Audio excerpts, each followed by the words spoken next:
Hey, Alister, welcome to the Justin Stride podcast. Hi Justin, how you doing? I'm good. I'm good. I'm excited to bring you on for Fuel for Thought series that we're doing with Exact Nutrition. And today we're going to debunk some myths around fueling and nutrition. And I'm hoping you can help us with that. I hope I can help a few people sort of separate fact from fiction.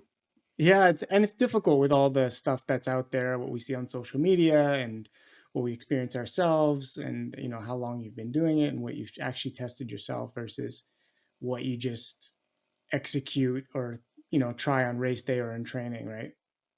Absolutely, I think there's too often people read like I don't know a teaser article in a running magazine or something, and they go, "Oh yeah, well that kind of sounds logical," and so they adapt to that. Whereas it maybe not be the right thing for them, or just generally just doesn't comply with how science has learned how the body works. And so yeah, unfortunately, we do have a few confusions, let's say, out in the sport nutrition world. So let's try and tackle a few. We'll try and clear that up. So can you just give us a little introduction on who you are, what kind of athlete you are, why you're interested in this kind of stuff? Yep, sure. So I've been a trail runner and a road runner for close to 15 years now. I was on the Salomon Canadian running team for 10 years, competing at at a high level. Had a chance to travel the world and do some big races with that.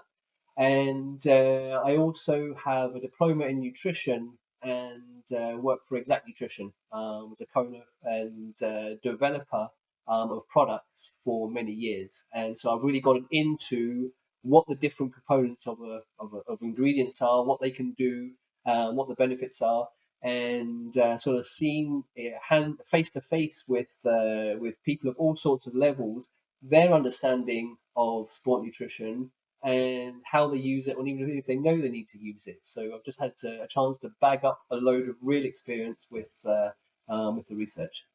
Awesome.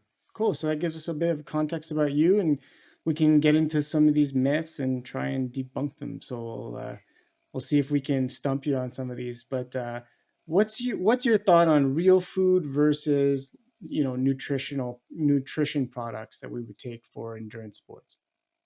It's a really good question, and especially in the ultra running, trail running space, I tend to see that question pop up maybe a little bit more.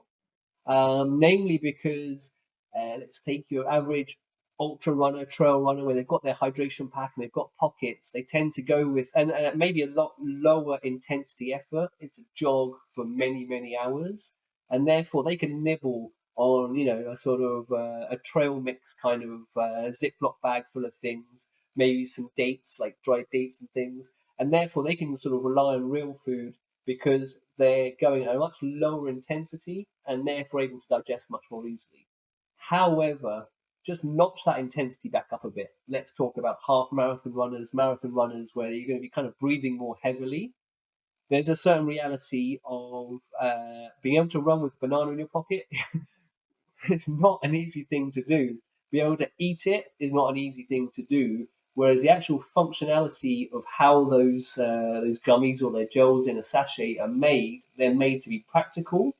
And then the actual food themselves is made up of simple carbohydrates with very few fibers and very few other things in there, which allow for basically the energy, the pure energy itself, to be chewed or swallowed as quickly and easily as possible, digested as easily as possible, and then go straight to the muscles as quickly as possible, and therefore significantly reducing any sort of stomach issues that may come up with more complex fibers and sort of other things added in there, especially when they talk about fibers.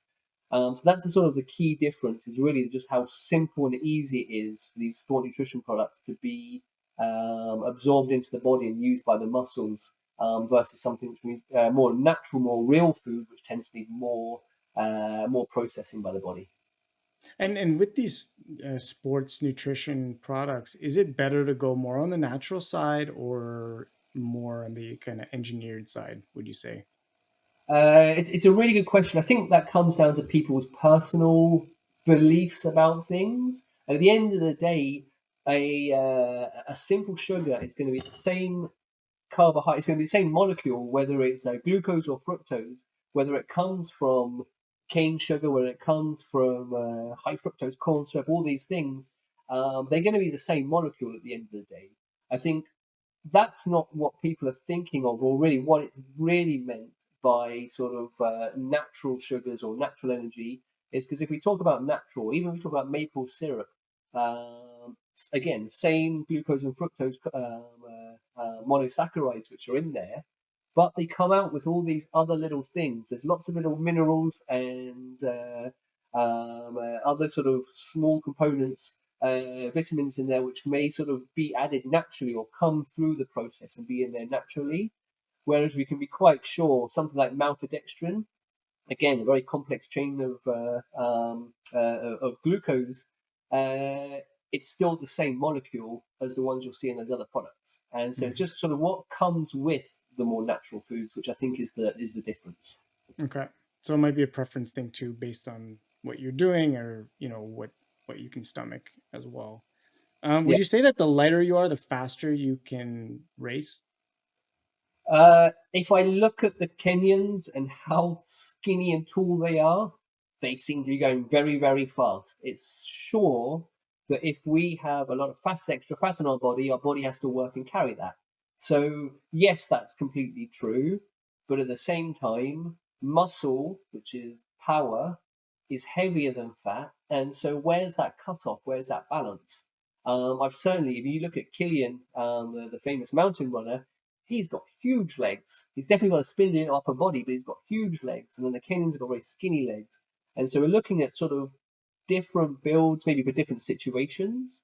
But I do think that if you can obviously maintain your body weight in a good way, as in not a lot of excess fat, it's going to be sort of dependent on the kind of running you're doing. But a little bit of muscle, a little bit of strength training is certainly going to help you apply power to whatever you're doing. And so don't just believe being lighter equals being faster in your personal case. I think that really does come down to a person situation. So like training overall strength, let's say, is more important than paying attention to the weight on the scale. Like just overall strength. Absolutely. And Yeah. there's so many varying factors with weight on the scale. When we have a glycogen reserve, that's basically our energy reserve inside our body. For every gram of glycogen, there's 3 grams of water. And so if we've got something like 200 grams of glycogen stored in our body, there's another 600 grams. But if we look at our body weight before a workout and after, all of that's gone, probably. We may be also dehydrated, and so you don't want to be lighter and dehydrated. Boxers do that to try and get in on the scales sometimes. They'll dehydrate themselves before a fight so they're lighter on the scales, but that's not the key thing to do. You want to kind of just maintain, let's say, a healthy balance and not get distracted by day-to-day fluctuations because they can fluctuate day to day. Hmm. Oh, yeah, I can actually say I check that box. I'm never weighing myself. It's all about how I feel and overall balance. That's the key component there, I think. Yeah. Well, so just to that point, when I was probably in my peak training, I was actually weighing myself every single day. But what I was doing was going, oh my God, I'm like 800 grams lighter today than I was yesterday. I also checked my heart rate. If my heart rate is up, there's a high chance I'm probably dehydrated. I've lost weight, my heart rate is up, especially in the summer where those kind of things fluctuate a lot more. And so I can say to myself, okay, I'm going into tomorrow, and it was always at bedtime. I go into tomorrow a bit dehydrated. But when I look at, like, let's say, all of those dots on a graph over weeks and months, I find I've got an average. So I'm never targeting anything. All I'm doing is measuring fluctuations. That's what's important to me. Mm. So why is that important? So, I mean, you don't always recognize if you're dehydrated. I mean, you can be thirsty and things, but I know that as a runner, I spend a lot of my time thirsty. But if you go to bed after a big training day, especially you lost a couple of liters of fluid out there Mm. running for 2.5 hours on a very warm day, you manage to drink before, drink during, drink afterwards.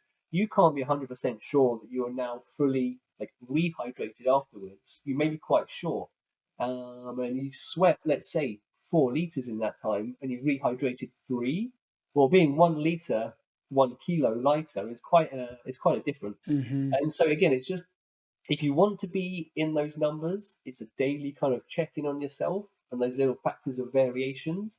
And so that's the kind of like just an ability to see that, and just sort of keep a check on yourself. And I was doing a lot of training. I think I hit 200 kilometers in my week, on the peak before, I think that was Philadelphia Marathon. Mhm. And so, I was doing my best to keep an eye on things like, oh, I might have been dehydrated. I was also checking what I was eating, and definitely always eating more than enough than not enough. And I was definitely a skinny kid at that time as well. So speaking of like preparing for an event or a race, does carb loading enhance race day performance? It's almost certainly, in the sense it depends on the races and the race itself. You do not want depleted. So basically, what is carb loading? Let's sort of just clarify that. Yeah. Carb loading is not just that big plate of pasta the night before the race. You're kind of like at the last moment of carb loading then, except for breakfast the morning of the race. Carb loading is really ensuring that you're maximizing those glycogen reserves, which I mentioned. And so this is energy through your muscles, which stores either in your muscles, in your blood, or in your liver. It's ensuring that we can maximize those and fill our body up with those reserves. Again, it's got some water attached to it. And that typically can happen over, let's say, a 3 to 5 day period.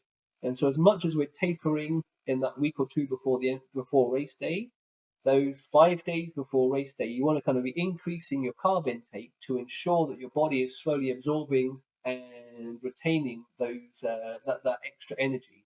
So come race day, let's pick a half marathon. It's going to take you an hour 30, an hour 40. You can be sure that you're definitely going to have the energy for that first hour of that race, and you'll be fueling during the race with topping up to ensure that you're sustaining that same performance in the first half as Mhm. you are in that second half. Um, because that energy does burn very quickly, burns within about 60 to 90 minutes. And so, if we can ensure that energy is in our system there, having energy to run fast is the most important thing to succeed. And we don't have a meter for carbs. So how do we know when we've had enough? Like how do we know we're loaded? Really difficult to say. Again, we can look at ourselves on the scales, and so if I look at how I know my average, and let's say back then it was 156, what was that, pounds? I think so. And if I was to get 159, I know, and sort of 2 days before race day, I'm feeling comfortable. I'm not feeling overeaten. I know that my body has basically just rebuilt those reserves, and there's fluid attached to that. So you never really know, and unless you sort of keeping an eye on those scales and saying, oh, typically I'm this weight and maybe a couple of pounds or a kilo or two above, and I'm sort of just sitting there, having just spiked up on that from one day to the next. It's probably as a result of that. Again, we don't know for sure. We just know the body can reserve, I think it's about 2,000 calories worth. And so 500 grams, yeah, that's about 500 grams worth of glycogen. And so with 3 grams of water for each, that's about 2 kilos above our average body weight. Okay. And does that mean you should just eat carbs or can you eat other things? You can eat whatever you want, really, can't you? And it's definitely carbohydrates, again, are the body's primary source for energy, especially during moderate to high intensity exercise, or endurance sports. And so, yes, certainly your body needs protein. Your body can benefit from fats, especially sort of good quality fats like omega 3, omega 6, and things.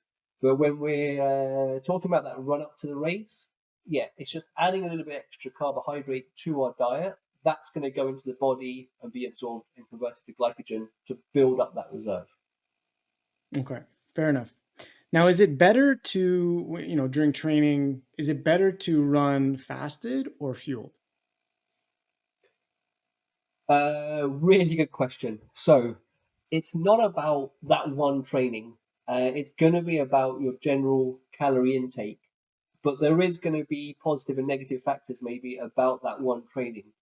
So getting into the detail of, let's say, training fasted.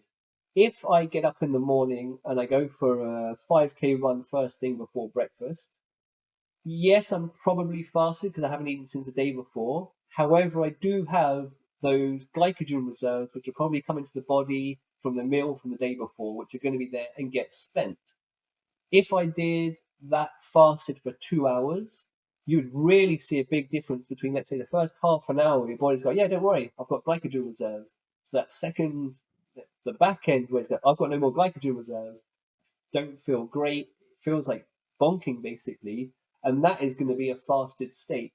Is that a good thing to do? There is the ability to train the body to adapt to burning fat, absolutely. But the body's also saying, well, I haven't got any carbohydrates left. I'm going to just take energy from everywhere. And so if you're doing that a lot, that could also include taking proteins and muscle, the carbohydrates attached to amino acids from proteins, and actually burning those as well. So you start actually eating your own body if you do that too much or for too long. And so the key to do it is once in a while doing that is great, and absolutely refueling afterwards with carbohydrates and protein will be essential to make sure that you don't start like feeding on your own body. A lot of athletes we see doing that and jump into it, like really, oh yeah, I'm going to start doing fasted runs and things. They will lose muscle mass very quickly because their body is going to start basically looking for all sources of energy Hmm. in those later stages of that run. So yes, it can be done. You can help adapt to burning fat, but you really need to be careful about how you are fueling your body overall and over a longer period of time. Okay. So not every time, but sometimes in your training cycles. Yeah, I mean, it's always been a fun man. I did it especially. I think it was on the path to UTMB. I would manage a very low intensity, sort of 1.5 hour run, and didn't really eat anything before, didn't eat anything during, and so I just knew I was kind of running on empty. Again, I was doing lots of volume in my week, kind of running on empty, so I just kept the effort extremely low, so it was just knowing that I was having to sort of resort to other or control my carb burning, and it would end up being more fat. And I know if you work with someone like David Jekyll, he could actually probably look into the details of exactly what ratios our body are burning. What ratios of fuels our body are burning. I think he's got the right equipment to do that. But knowing just if you go out there and try and do a big long run completely fasted, your body's going to be looking for energy anywhere, and you need to make sure that you replace it later on. Later on, yeah. If not during, definitely after. Yeah. The word maltodextrin has come up, is thrown around a lot when it comes to nutrition and fueling. Is it beneficial for endurance athletes, do you think? Absolutely, but all for the wrong reasons. I think people talk about it. I think this is a sort of we talked about it before. It's like a wolf in sheep's clothing a little bit. So maltodextrin is not a sugar by definition. However, it's a very complex chain of sugars. So glucose, which if you know the glycemic index, glucose is right at the top there at 100, and so it's absorbed by the body really quickly. And so when people talk about these sugar spikes and all these things, they talk about simple carbohydrates like glucose. And when you read on the packet, it's got sugars and it's got carbohydrates. And so there's two different things. And so those sugars go into the body very easily. Maltodextrin is a complex carbohydrate because it's a complex chain of glucose molecules, but it actually is absorbed faster than glucose. I think whereas glucose is at the peak at supposedly at the top at 100, it's like at 105, Mm. and so it's not a slow burning carb. It's a fast burning carb, faster than glucose, because it's basically. And I've seen diagrams of it. It's like a chain or a snowflake with lots of different points where the body will absorb glucose from each of these different points. I guess sort of a spider web or a snowflake, and so that's yeah, goes onto the nutrition table as a carbohydrate, but it's actually faster burning than a sugar. Does that make sense? Yeah, no. So where who is this benefiting the most? Is it, to me it sounds So like maybe a high intensity athlete. well, it benefits everybody, and so you'll see a lot of maltodextrin for very good reasons in endurance sports, gels, chews, drinks, a lot of drinks and things. If you think about how you're going to drink a drink, you don't drink the whole drink, 500 milliliters, in one go. You sip it over time, so you're not like a gel having a sort of a shot of energy into your system, waiting half an hour, 45 minutes, and then having another shot. You're actually taking micro like pinches of fuel, of maltodextrin over that 45 minutes. So you've drunk the bottle over that time. So you shouldn't expect a peak in that time. It'll just be lots of little drips accumulating to that total energy amount. Whereas a gel may be like, okay, a whole gel in that moment. Oh, I feel all of a different. All of a sudden, I can feel that in me. And as it disappears from the body, as the sugar like gets burnt off, and you start to dip again, you feel the ups and downs. And so how we take it tends to be different. It's just that, yeah, it's very deceptive because we are given the impression that we're not consuming carbohydrate, sugar, which can consider it bad because it's a fast absorbed energy. It's actually faster. It's kind of, Hmm. again, that's why it's the wolf in sheep's clothing. Okay, cool. Does taking salt tablets prevent or stop cramping? Uh, long answer, no. Short answer, no as well. I don't know. It's a difficult one. So there was a really good article by a guy called Alex Hutchinson, and I knew a bit about it already, and he kind of summed it up very well.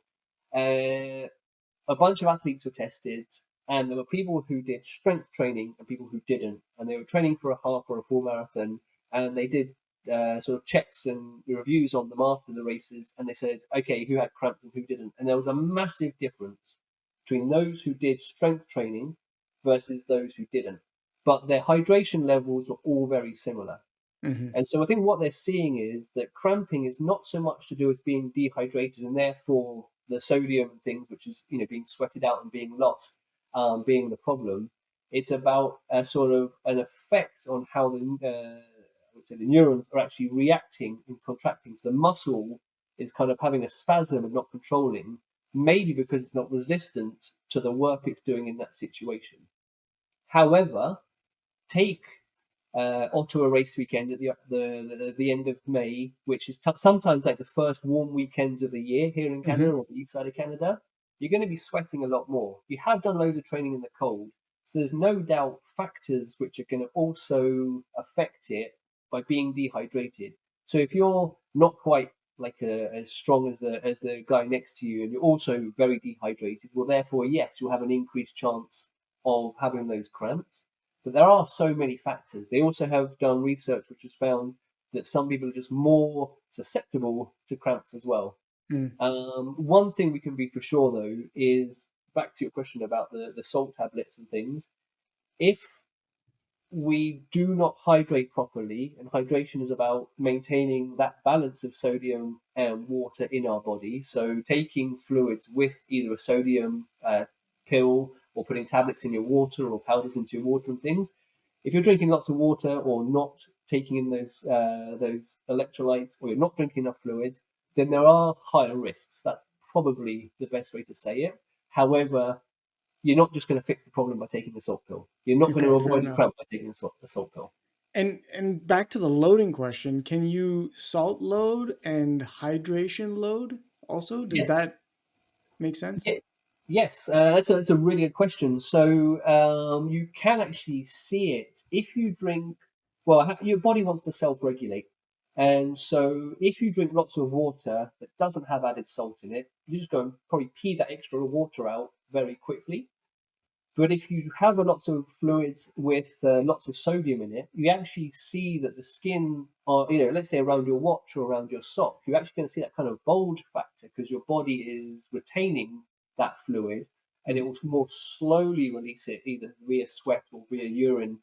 And so you can add extra. Your body can retain some extra, and that probably is where having electrolytes does really ensure that does happen. You could always argue the downside of that is, well, you're going to be heavier because you've got lots of extra water in your body. But I think that's again, it's a rough science in the sense that yeah, you're a little bit heavier, but yeah, you need that fluid. It's a bit like the extra glycogen weight. Yeah, you're going to be heavier, but yeah, you're going to have the energy to run.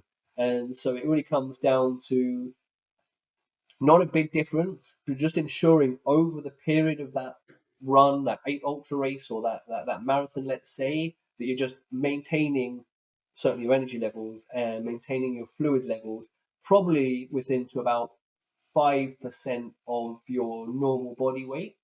And some people say you can be fine up to 10% loss, but I think, but why test those more stressful ends? Like, keep it where your body's happier. You'll perform better. That's for sure. Okay, Cool. Yeah, because you always these kind of things you think about like leading up to races, like oh, I want to drink more water, eat more salt, like eat more carbs. Like it's all Mm. more, but it's I guess it's all in preparation for the deficit you're going to face later on, and topping it up when you're actually doing the activity. Um, I did write something else down, and I thought about it just in terms of something we have regularly, like caffeine. Yeah. Some people cut back on caffeine before races or to enhance their training. Is that something? Yeah, definitely. We create a tolerance to caffeine. It's probably the thing I hate the most about tapering is I really should cut back on caffeine the week or two beforehand so that I get the effects of caffeine better or during a race. But I just do love my morning cup of coffee, and I also do love one just after lunch at 2 p.m. ish kind of thing. That's my routine. And so, yeah, I'll definitely dose highly on caffeine during races. Our body does create a sort of a relative tolerance, and so you could just dose with more caffeine during race day if you, like me, have a tough time of it. But I think, yeah, it's something to consider. If you hardly touch caffeine, it obviously won't take you much caffeine if you're going to do it on race day to feel the benefits. Um, uh, but if you're going to do that, certainly if you're not used to what caffeine is, do try it out a couple of times beforehand, just in case it's got some negative side effects as well. Some people talk about going to the toilet very quickly afterwards, and so it's something to consider if you're not used to using caffeine. Yeah, there's that factor as well. Like the other effects, like the laxative effects that caffeine can have on the body, especially with coffee in the morning. And yeah, it gets tricky. I guess the same thing goes for like eating too many carbs and then cutting back too much on fiber and stuff. Also, you also run into the opposite effect of Yeah, digestion. absolutely, and that's a very good point. And so for me, I'm very happy to carb load in, let's say, lots of healthy carbohydrates with mixture of fibers and things, more sort of like whole grain type things. Let's say race day is on Sunday, so I'm happy to do that Tuesday, Wednesday, Thursday. But come Friday and Saturday, I will simplify those carbohydrates, just to be able to make sure that my sort of like it slows down the system a little bit. A high fiber pasta meal on Saturday is maybe not as good as a low fiber one. Having said that, maybe it goes out of your system in time for race. It does depend on the person. I think in relative terms, it's just how we sort of how we react to that. We know ourselves. The fact is, on the macronutrient scale, so the fats, the proteins, and the carbs are the extra ones you need to get in for Hmm. that time in that carb loading period. Awesome. Um, Another one. Well, since I'm vegan, I think I should ask this one. But like, we don't get enough protein. What do you think about that? No, with that, I'm surprised most vegans are still alive. They should have all withered away in such a short amount of time. That's It's just not true. I mean, I've been vegan 12 years now, maybe a little bit more, and so I've been had. I mean, all of the injuries I've had are the same as the injuries as people who are not vegan, and so I'm not concerned about that. I think the difference is you can easily get your protein from other sources, and also there's lots of places where you'll be surprised there are protein where you didn't think there was. Because we talk about pasta's my carb source. But go and look at the packet. One portion of pasta may have 9, maybe 12 grams of protein in that as well. And I know me, I don't just eat one portion of pasta when I'm sat down to, my plate of pasta is probably at least two portions to what Canada Mhm. Health said on the nutrition facts table. So that's potentially 18 to 24 grams of protein in a meal, plus the bolognese and the things that are going onto the top of that. So yeah, no, we do need to make sure we're taking enough protein, and that need does go up as athletes. But as vegans, I don't think we're disappearing. We're withering away. And always remember, the world's strongest man is a vegan, so that helps Well, to there you put go. things in So perspective. it must be true. Um, Yeah. what I'll ask this because I'm out of myths. I don't know if you come up with any other ones, but I thought about this. Like when people get information, especially in today's day and age, because they can get it so quickly and so regularly, how can they make sure that they actually make sure that it's true? Or do you know of any good references for people who, who are interested in this stuff, that Yeah. are curious about it? It's more than just a Google search, right? You have to have reputable sources in order to kind of, and people like yourself who put yourself in this type of work, help us to understand. But do you have any kind of tips for people that, hear the latest fad, Mm. or on to the next thing? That's such a hard question to answer because I'm sure even if everything I said, someone will come back to me and say, "Oh, by the way, you said that thing about that thing. It's not quite right." And I'm like, "Oh yeah, you're right. I kind of explained that wrong." And so there's details, but then there's also these trends which happen. There's diet trends, and I know from when I was a small kid, and sort of my mum talking about watching what she eats and all these things. They sort of just there was the Atkins diet, and then there was the paleo diet, and then there was the keto diet. All three of these were basically a story to say another way of saying, "Oh, get carbs out of get pasta and bread out of your diet, and you'll lose loads of weight." What happens is, and I'll try not to make this too long. Uh, that will happen because our bodies will not, well, they'll basically lose that glycogen reserve. So I mentioned for 500 grams of glycogen in our body, we'll have another 1.5 kilograms of water attached to it, so 2 kilograms. If someone says, well, dump bread and pasta from your diet, and 5 days later you can say you've knocked 2 kilograms off your body weight because your glycogen reserves are disappearing, it's like, wow, this weight loss works, and it could be a little bit more for bigger people and things. And they kind of okay, well that works for that week, but it's not necessarily what's happening with regards to the body. And so if a trend pops up and you see that everyone's jumping onto it and it's very compelling and all these great stories, and this is the thing I think we need to look at. Oh, it worked for me doesn't necessarily mean that they know exactly what's happening. There are really good sources, and if you want to be a proper, let's say, nerd about it, you go onto PubMed, you type in a couple of keywords, and you'll see actual research by actual universities who have done double-blind science studies. And it takes a long time to read these sometimes 30-page PDFs of a research. Hmm. Or you can sometimes find, let's say, the nutritionist that works for a great one, Sheila, for University of Ottawa. So she's been there. She's been in my position, but a lot deeper into it, working with actual athletes. And the university is prepared to actually put her name forward and allow her to talk about these things. So there Right. are reliable people out there. But what you'll see with that is she'll talk about different subjects and different situations, but she will never, I don't think, will hop onto a trend. And that's where you kind of see the differences. Okay, great. Well, yeah, that's some awesome information anyways. Like, you got to dig into these things a little bit further to see if they're actually true, and will actually help you. But I think we have a good all around conversation around the myths, and debunking them, and I appreciate you taking the time. It's a great way to kick off this series about nutrition topics, and one that I'm very excited about. So thank you, Alistair. I appreciate it, and I'm always open to hearing feedback and things if anyone thinks otherwise. Awesome. Well, I wish you a very good day. Hey, thanks, Justin. Cheers.